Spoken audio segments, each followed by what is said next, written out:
శ్రీమాత్రే నమః. ఓం దుర్గాదేవ్యై నమః. అందరికీ నమస్కారం అండి.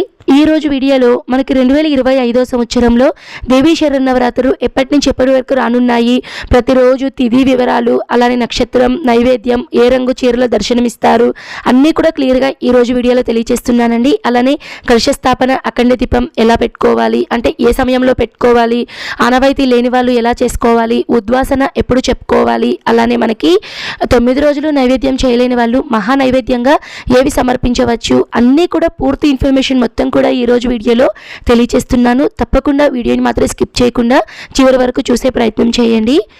మనకి దక్షిణ భారతదేశంలో ఉండేటువంటి ప్రజలందరూ కూడా దేవీ శరన్నవరాత్రులు ఇంద్రకీలాద్రి విజయవాడ అమ్మవారి దేవస్థానంలో ఏ అలంకరణలు అయితే మనం పూజించుకుంటామో ఆ రూపంలోనే మనం ఇంట్లో కూడా ఆరాధన అనేది చేసుకుంటామండి. ఈ సంవత్సరం మనకి ప్రత్యేకంగా విజయవాడ కీలాద్రి అమ్మవారి దేవస్థానంలో 11 రోజులైతే రావడం జరిగిందండి. అదేంటండి, నవరాత్రులు అంటే 9 రోజులు కదా, మరి 11 రోజులు ఎలా వచ్చాయండి అంటే, ప్రతి సంవత్సరం మనము నవరాత్రి 9 రోజులు, లాస్ట్ రోజు దసరాతో కలిపి మనము 10 రోజులైతే జరుపుకుంటామండి. ఈసారి మనకి ఈ 2025 సంవత్సరంలో తిథి అనేది వృద్ధి చెందిందండి. అంటే ఒక తిథి అనేది, చవితి తిథి అనేది 24 గంటల కన్నా మనకి 1.5 రోజు మొత్తం కూడా మనకి ఈ తిథి అనేది ఉందండి. ఈ విధంగా రావడం చాలా అరుదు.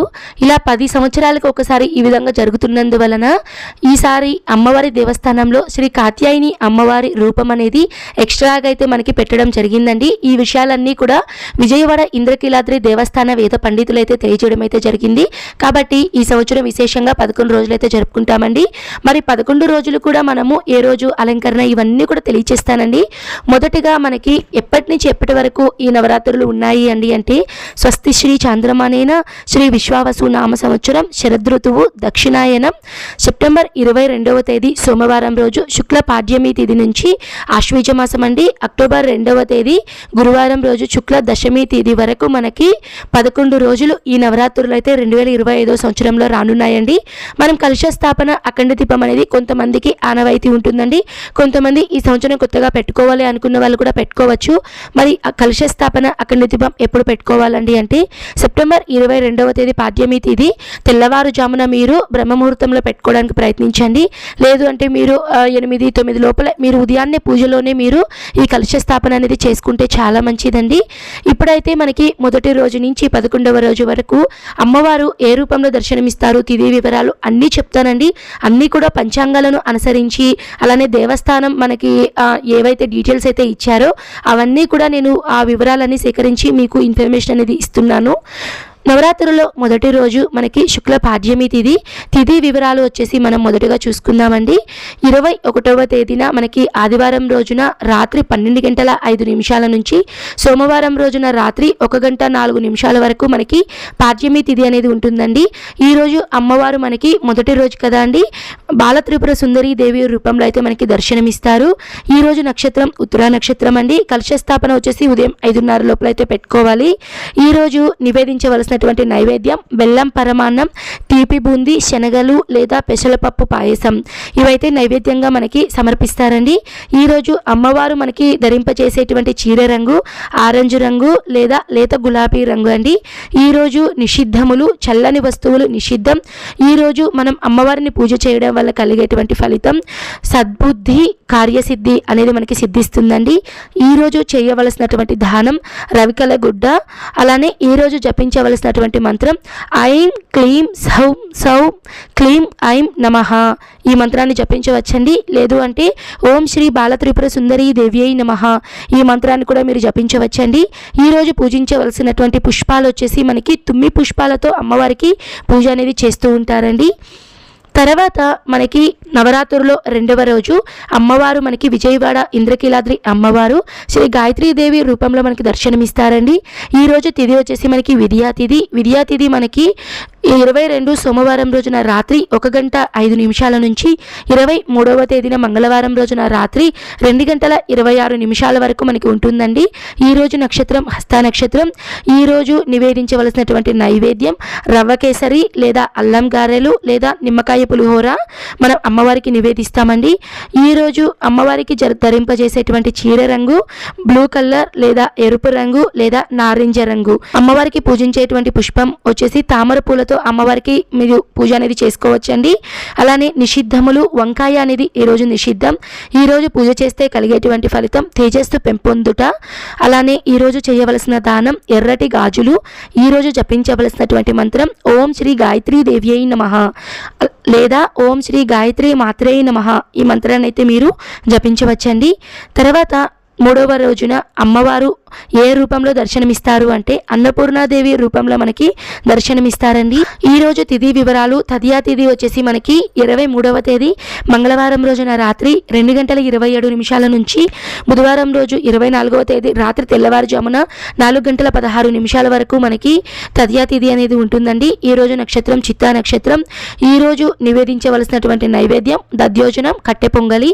ఈరోజు పూజించవలసినటువంటి పుష్పం పొగడ పుష్పం. ఈరోజు అమ్మవారికి ధరింపచేసేటువంటి చీర రంగు గంధం రంగు అలానే పసుపు రంగు. ఈరోజు నిషిద్ధములు తరిగిన వస్తువులు. ఈరోజు పూజ చేస్తే కలిగేటువంటి ఫలితం ధనధాన్యాలు మనకి ఎప్పుడు కూడా ఉంటాయండి, లోటు లేకుండా ఉంటుందట. ఈరోజు చేయవలసిన దానం అన్నదానం. ఈరోజు జపించవలసినటువంటి మంత్రం హ్రీం శ్రీం క్లీం అన్నపూర్ణాయై నమః. ఈ మంత్రాన్ని జపించవచ్చండి. లేదు అంటే ఓం అన్నపూర్ణాదేవ్యై నమః. ఈ మంత్రాన్ని అయితే మీరు 108 సార్లు కానీ 9 సార్లు కానీ పఠించుకోవచ్చండి. తర్వాత 4వ రోజు మనకి చెప్పాను కదండి, ఈ రోజున మనకి విశేషంగా విజయవాడ ఇంద్రకీలాద్రిలో కొత్త అలంకరణ అనేది రూపం అనేది మనకి ఏర్పాటు చేశారని. ఈ 4వ రోజు వచ్చేసి మనకి 25వ తేదీ చవితి తిథి అండి. చవితి తిథి అనేది పూర్తిగా ఉంటుంది. 24వ తేదీ బుధవారం రోజు నుంచి 25వ తేదీ పూర్తిగా మనకి చవితి తిథి ఉంటుంది. ఈరోజు నక్షత్రం స్వాతి నక్షత్రం అండి. ఈరోజు అమ్మవారు మనకి కాత్యాయని దేవి రూపంలో మనకి దర్శనమిస్తారు. ఈరోజు నివేదించవలసినటువంటి నైవేద్యం బెల్లం అన్నము. అన్నం ముద్దపప్పు అంటారు కదండి, ఆ అన్నం అనేది అమ్మవారికి నివేదనగా అయితే నివేదిస్తారండి. ఈరోజు అమ్మవారు మనకి కనిపించేటువంటి ధరించేటువంటి చీర రంగు నిండు ఎరుపు రంగు అలానే ఆరెంజ్ రంగు చీరలో అమ్మవారికి దర్శనమిస్తారండి. ఈరోజు అమ్మవారికి ఎర్రటి కలువలతో పూజ అనేది చేస్తారు. అలానే ఈరోజు నిషిద్ధం ఉసిరి పదార్థాలు అనేటివి నిషిద్ధం. ఈరోజు పూజ కనుక చేస్తే అఖండ కీర్తి అనేది సిద్ధిస్తుందట అండి. ఈ రోజున మీరు కాత్యాయని దేవికి సంబంధించినటువంటి అష్టోత్తరాలు ఇవన్నీ కూడా మీరు ఆ పుస్తకాలను దానం చేయొచ్చండి. లేదు అంటే లలిత సహస్రనామాల పుస్తకాలు కూడా దానం చేయొచ్చండి. ఈరోజు జపించవలసినటువంటి మంత్రం ఓం శ్రీ కాత్యాయని దేవ్యై నమః. ఈ మంత్రాన్ని జపించవచ్చండి. లేదు అంటే ఓం శ్రీ దుర్గా మల్లేశ్వర స్వామి నమః. ఈ మంత్రాన్ని అయితే మీరు జపించవచ్చు. తర్వాత 5వ రోజు మనకి అమ్మవారు కనిపించేటువంటి అలంకరణ పేరు శ్రీ మహాలక్ష్మీదేవి రూపంలో మనకి అమ్మవారు అయితే మనకి దర్శనమిస్తారండి. ఈరోజు తిథి వివరాలు పంచమి తిథి ప్లస్ చవితి తిథి 2 తిథుల కలయిక అండి. ఈరోజు 25వ తేదీ పూర్తిగా మనకి గురువారం రోజు చవితి తిథి ఉంటుంది. 26వ తేదీ ఉదయం 6:16 వరకు చవితి తిథి ఉంటుంది. 26వ తేదీ 6:17 నుంచి తర్వాత మనకి పంచమి తిథి అనేది స్టార్ట్ అవుతుందండి. ఈరోజు నక్షత్రం విశాఖ నక్షత్రం. ఈరోజు మనం నివేదించవలసినటువంటి నైవేద్యం వచ్చేసి క్షీరాన్నం పూర్ణాలు అన్నం పంచదారతో చేసినటివి ఏవైనా నివేదించవచ్చు. ఈరోజు అమ్మవారు మనకి కనిపించేటువంటి చీర రంగు పూర్తి ఫుల్ రెడ్ కలర్ అండి. అలానే ఆరెంజ్ కలర్లో అమ్మవారు మనకి దర్శనమిస్తారు. అలానే ఈరోజు నిషిద్ధం ఉల్లిపాయ. ఈరోజు అమ్మవారికి పూజ చేయడం వల్ల కలిగేటువంటి ఫలితం ఐశ్వర్య ధనప్రాప్తి. ఈరోజు చేయవలసినటువంటి దానము దక్షిణ ఎంతో కొంత మీరు దానం అనేది చేయవచ్చండి. ఈరోజు మీరు అమ్మవారికి జపించవలసినటువంటి నామం పేరు మంత్రం వచ్చేసి మీరు శ్రీం హ్రీం ఐం మహాలక్ష్మీదేవి అయి నమః. ఈ మంత్రాన్ని జపించవచ్చండి. లేదు అంటే ఓం శ్రీ మహాలక్ష్మీదేవి అయి నమః. ఈ మంత్రాన్ని కూడా మీరు జపించవచ్చు. తర్వాత నవరాత్రుల్లో 6వ రోజు అమ్మవారు మనకి శ్రీ లలితా త్రిపుర సుందరీ దేవి రూపంలో మనకి దర్శనమిస్తారు. ఈరోజు తిథి వివరాలు పంచమి తిథి అండి. 26వ తేదీ శుక్రవారం రోజున ఉదయం నుంచి 27వ తేదీన శనివారం రోజు ఉదయం 8:23 వరకు మనకి పంచమి తిథి ఉంటుంది. ఈరోజు అనురాధ నక్షత్రం అనేది మనకి రాత్రి 10:40 48 నిమిషాల వరకు ఉంటుంది. ఈరోజు అమ్మవారికి నివేదించవలసినటువంటి నైవేద్యం దధ్యోజనం, పరమాన్నం, అలానే పెసరపప్పుతో చేసిన బూరెలు, పులిహోర. ఈరోజు మన అమ్మవారికి పూజించేటువంటి పుష్పాలు వచ్చేసి మనకి ఎర్రని కలువలతో పూజ అనేది చేస్తారండి. లేదంటే తెల్లని కలువలు కూడా ఏవైనా సరే మీకు దొరికితే పూజ అనేది చేసుకోవచ్చు.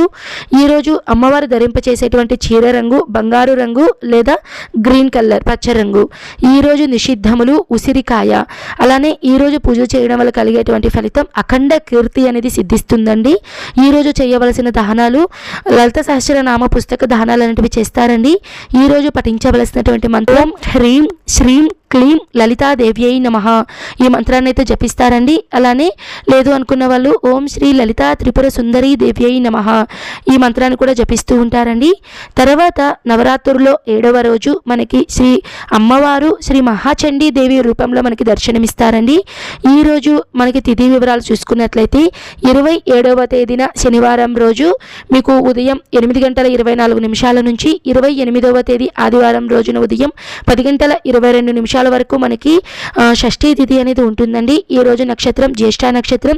ఈరోజు అమ్మవారికి నివేదించవలసినటువంటి నైవేద్యం లడ్డు ప్రసాదం అండి. ఈరోజు అమ్మవారు మనకి కనిపించేటువంటి చీర రంగు మనకి నిండు ఎరుపు రంగులో అమ్మవారు మనకి దర్శనమిస్తారండి. ఈరోజు ఏవైనా సరే మీకు ఇష్టమైన వస్తువులు ఏదన్నా మీరు దానం చేస్తే చాలా మంచిదండి. ఈరోజు కనుక అమ్మవారి మీద పూజ చేస్తే మీరు శత్రువులపై విజయం అనేది సాధిస్తారు. ఈరోజు జపించవలసినటువంటి మంత్రం ఓం శ్రీ మహాచండీ దేవ్యై నమః ఈ మంత్రాన్ని అయితే జపించండి. తర్వాత నవరాత్రుల్లో 8వ రోజు మనకి సప్తమి అష్టమి తిథి 2 తిథులు అయితే ఉన్నాయండి. ఈ రోజు నక్షత్రం మనకి మూలా నక్షత్రం ఉంటుంది. విజయవాడ ఇంద్రకీలాద్రి దేవస్థానంలో అమ్మవారు మనకి శ్రీ సరస్వతీదేవి రూపంలో మనకి దర్శనమిస్తారండి. ఈ రోజు తిథి వివరాలు మనకి సప్తమి తిథి వచ్చేసి ఆదివారం రోజున ఉదయం 10:23 నుంచి 29వ తేదీన మధ్యాహ్నం 12:06 అనేది ఉంటుందండి. ఈ రోజు మనకి 2 తిథుల కలయిక అండి. 28వ తేదీ నుంచి 29వ తేదీ వరకు సప్తమి తిథి అష్టమి తిథి అయితే 2 తిథులు అయితే ఉన్నాయి. ఈ రోజు నక్షత్రం మూలా నక్షత్రం అండి. 29వ తేదీన రాత్రి తెల్లవారుజామున 3:20 వరకు మూలా నక్షత్రం అనేది ఉంది. పూర్తిగా మనకి 29వ తేదీన మూలా నక్షత్రం ఉంది కాబట్టి ఈ రోజున ప్రత్యేకంగా అక్షరాభ్యాసాలు అలానే ఉపనయనాలు ఏవైనా సరే శుభకార్యాలు చేసుకోవడానికి ఈ రోజు చాలా అనుకూలం అండి. ఈ రోజు నివేదించవలసినటువంటి నైవేద్యం అటుకులు, బెల్లం, శనగపప్పు, కొబ్బరి అన్నం అనేది పెడతారండి. అలానే కట్టె పొంగలు కూడా అమ్మవారికి నివేదన అనేది చేస్తారు. ఈరోజు నివేదించవలసిన పుష్పాలు వచ్చేసి మారేడు దళాలతో పూజ చేస్తే చాలా మంచిది. అలానే అమ్మవారు మనకి ధరింపచేసేటువంటి రంగు తెలుపు రంగు. ఈరోజు నిషిద్ధములు పులుపుతో కూడినవి ఏవైనా సరే నిషిద్ధమండి. ఈరోజు పూజ చేస్తే కలిగేటువంటి ఫలితం విద్యా ప్రాప్తి. ఈరోజు చేయవలసినటువంటి దానం విద్యార్థులకు ఎవరికైనా సరే పుస్తక దానం అనేది చేస్తే చాలా మంచిదండి. ఈరోజు జపించవలసినటువంటి మంత్రం ఓం ఐం సరస్వత్యై నమః ఈ మంత్రాన్ని జపించాలండి. లేదు అంటే ఓం శ్రీ సరస్వతీ దేవ్యై నమః ఈ మంత్రాన్ని జపించాలి. తర్వాత నవరాత్రుల్లో 9వ రోజు అంటే సెప్టెంబర్ 30వ తేదీ ఈరోజు అష్టమి తిథి అనేది ఉంటుందండి. 29వ తేదీ మనకి మధ్యాహ్నం 12:06 నుంచి 30వ తేదీ మంగళవారం రోజు మధ్యాహ్నం 1:16 వరకు మనకి అష్టమి తిథి అనేది ఉంటుందండి. ఈరోజు అమ్మవారు మనకి దుర్గాదేవి రూపంలో మనకి దర్శనమిస్తారు. ఈరోజు నివేదించవలసినటువంటి నైవేద్యం గారెలు, నిమ్మరసం, అల్లం ముక్కలతో చేసినటువంటి నైవేద్యం అండి. ఈరోజు నక్షత్రం పూర్వాషాఢ నక్షత్రం. ఈరోజు అమ్మవారు ధరింపచేసేటువంటి చీర రంగు మనకి ఎరుపు రంగులో దర్శనమిస్తారండి, మందార రంగు. ఈరోజు మనం నిషిద్ధములు వచ్చేసి ఇష్టమైన వస్తువులు, ఫలితం శత్రువులపై విజయము. దానం చేయవలసినటువంటివి ఎర్రని చీర దానం చేస్తే చాలా మంచిది. మంత్రం వచ్చేసి ఓం ధుమ్ దుర్గాదేవ్యై నమః ఈ మంత్రాలు అయితే మనం పఠించాలండి. లేదు అంటే ఓం శ్రీ దుర్గాదేవ్యై నమః ఈ మంత్రాన్ని పఠించాలి. తర్వాత 10వ రోజు అంటే నవమి తిథి అండి. ఈరోజు మనకి విజయవాడ అమ్మవారు శ్రీ మహిషాసుర మర్దిని దేవి రూపంలో మనకి దర్శనమిస్తారు. ఈరోజు తిథి వివరాలు నవమి తిథి 30వ తేదీ మంగళవారం రోజున మధ్యాహ్నం 1:17 నుంచి అక్టోబర్ 1వ తేదీన బుధవారం రోజున మధ్యాహ్నం 2:21 వరకు మనకి నవమి తిథి అనేది ఉంటుందండి. ఈరోజు నక్షత్రం ఉత్తరాషాఢ నక్షత్రం పూర్తిగా ఉంటుంది. ఈరోజు నివేదించవలసినటువంటి నైవేద్యం పులిహోర, గారెలు, వడపప్పు, నిమ్మరసం అండి. ఈరోజు అమ్మవారికి పూజించాల్సిన పుష్పం వచ్చేసి నల్ల కలువలు కనుక దొరికితే వాటితో పూజ అనేది చేసుకోండి.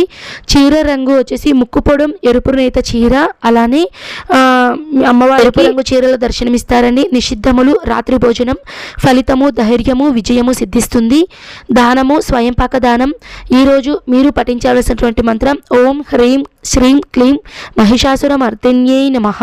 ఈ మంత్రాన్ని పఠించాలండి. లేదు అంటే ఓం శ్రీ మహిషాసుర మర్దిని దేవ్యై నమః ఈ మంత్రాన్ని పఠించాలి. తర్వాత 11వ రోజు అంటే దశమి తిథి అండి. ఈ రోజు వచ్చేసి మనకి విజయ దసరా పండుగ అండి, దశమి పండుగ.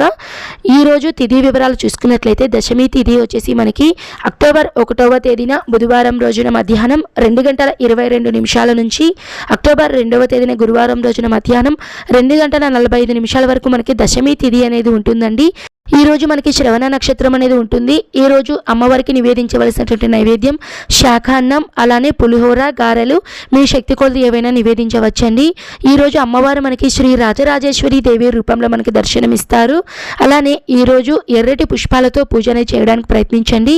అమ్మవారు ధరింపచేసేటువంటి చీర రంగు ఆకుపచ్చని చీరలో మనకి అమ్మవారు దర్శనమిస్తారండి. లేదు అంటే బ్లూ కలర్ శారీలో అయితే మనకి అమ్మవారు దర్శనమిస్తారు.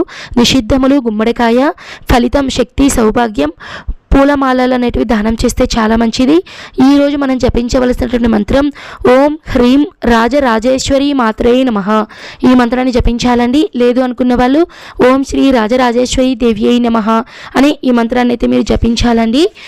ఇంతటితో అయితే మనకి 11 రోజులు తిథి వివరాలు, నైవేద్యం అన్నీ కూడా క్లియర్గా కవర్ చేశానండి. అన్నీ తెలుసుకున్నాము. ఇప్పుడు వచ్చేసి మనం ఉద్వాసన ఏ రోజున చెప్పాలండి అంటే మనకి దశమి తిథి అంటే అక్టోబర్ 2వ తేదీ అయితే మనకి గురువారం రోజు అయితే వచ్చిందండి. ఈరోజు సాయంత్రం మీరు అమ్మవారికి ఉద్వాసన అనేది చెప్పుకోవచ్చండి. కొంతమంది దశమి రోజున వాహన పూజలు ఇవన్నీ కూడా చేసుకుంటూ ఉంటారు కదండి. మీరు దశమి తిథి అయిపోయిన తర్వాత ఏకాదశి తిథి వచ్చిన తర్వాత అయినా సరే మీరు మధ్యాహ్నం నుంచి సాయంత్రం మీరు పూజ చేసుకొని అమ్మవారికి ఉద్వాసన అనేది చెప్పుకోండి. ఉద్వాసన రోజు ఖచ్చితంగా పెరుగన్నం అనేది నైవేద్యం అనేది పెట్టుకోండి, చాలా మంచిది. ఉద్వాసన ఏ విధంగా చెప్పాలి ఇవన్నీ కూడా పూర్తి వివరాలన్నీ నేను మీకు ఇంకొక వీడియోలో తెలియజేస్తానండి. ఇప్పటికే మనకి వీడియో లెంత్ అనేది చాలా ఎక్కువైంది. మనం మహా నైవేద్యంగా ఏ నైవేద్యం పెట్టాలండి అనే ఒక విషయం చెప్పలేదండి, స్టార్టింగ్లో మిస్ అయింది. మహా నైవేద్యంగా మీరు మీ శక్తి కొలది ఏవైనా సమర్పించవచ్చండి. అమ్మవారు అంటే ప్రత్యేకంగా మనము పులిహోర అనేది చేస్తామండి. లేదు అంటే బెల్లంతో పరమాన్నం చేస్తాము, లేదు అంటే క్షీరాన్నం చేస్తామండి. వాటిని అయితే మీరు నివేదించవచ్చండి. ఇదండి ఓవరాల్గా దేవి శరన్నవరాత్రులు పూజా వీడియో. 11 రోజులు అమ్మవారి అలంకరణలు అన్నీ కూడా విషయాలన్నీ కవర్ చేశానండి. పూజా విధానము, అలానే పూజా డౌట్స్, అఖండ దీపం ఎలా పెట్టాలి ఇవన్నీ కూడా స్పెసిఫిక్గా నేను ఈ వీక్లో అయితే వీడియోస్ అనేవి అప్లోడ్ చేస్తున్నాను. తప్పకుండా వీడియోని మాత్రం స్కిప్ చేయకుండా చూడండి. మన ఛానల్ని సబ్స్క్రైబ్ చేసుకోండి. మరో మంచి వీడియోతో మీ ముందైతే ఉంటాను. శ్రీమాత్రే నమః.